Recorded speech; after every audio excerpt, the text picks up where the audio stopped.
பெரியவங்களுக்கு 150 ருபீஸும், சின்னவங்களுக்கு அதாவது 5 years above 50 ருபீஸும் charge பண்ணுறாங்க. இதுக்கான க்யூ இங்கே இருக்குது. நம்ம அங்கே வெயிட் பண்ணி நம்ம எத்தனை பேர் வந்திருக்கோமோ அத்தனை பேர் சொன்னால் அதுக்கான அமௌண்ட் கொடுத்து நம்ம வாங்கிக்கலாம். நாங்கள் போகிற அன்றைக்கி மார்னிங் டைம் ஒரு 11 போனோம். அன்றைக்கி ரொம்ப காலியாகவே இருந்தது. அதனால் உடனே எங்களுக்கு பேட்ரி கார் கிடச்சிடுச்சு. நாங்கள் போய் இந்த மாதிரி கொடுத்துட்டு வண்டியில் ஏறி உட்காந்து போயிட்டோம். நம்ம பேட்ரி காரில் பார்த்திங்கன்னா 45 மினிட்ஸ் நமக்கு சுற்றி காமிப்பாங்க. அந்த 45 மினிட்ஸ்க்குள்ளே குறிப்பிட்ட சில அனிமல்ஸை அவங்க காமிப்பாங்க. அந்த அனிமல்ஸ் எல்லாம் நம்ம அதான் முக்கியமான அனிமல்ஸ் தான் இருக்கும். அதெல்லாம் நம்ம போய் இறங்கி பார்த்துட்டு வரலாம். பேட்ரி கார் இப்போ கிளம்பிடுச்சு. இப்போ வந்து நம்ம பார்த்துட்டே போகலாம் வழி ஃபுல்லாக.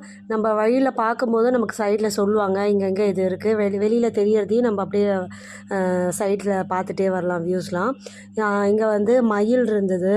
மயில், கிளி, கொக்கு, நாரை. ஃபஸ்ட்டு எடுத்த உடனே பேர்ட்ஸ்லாம் தான் வரும். ஃபஸ்ட்டு குரங்கு,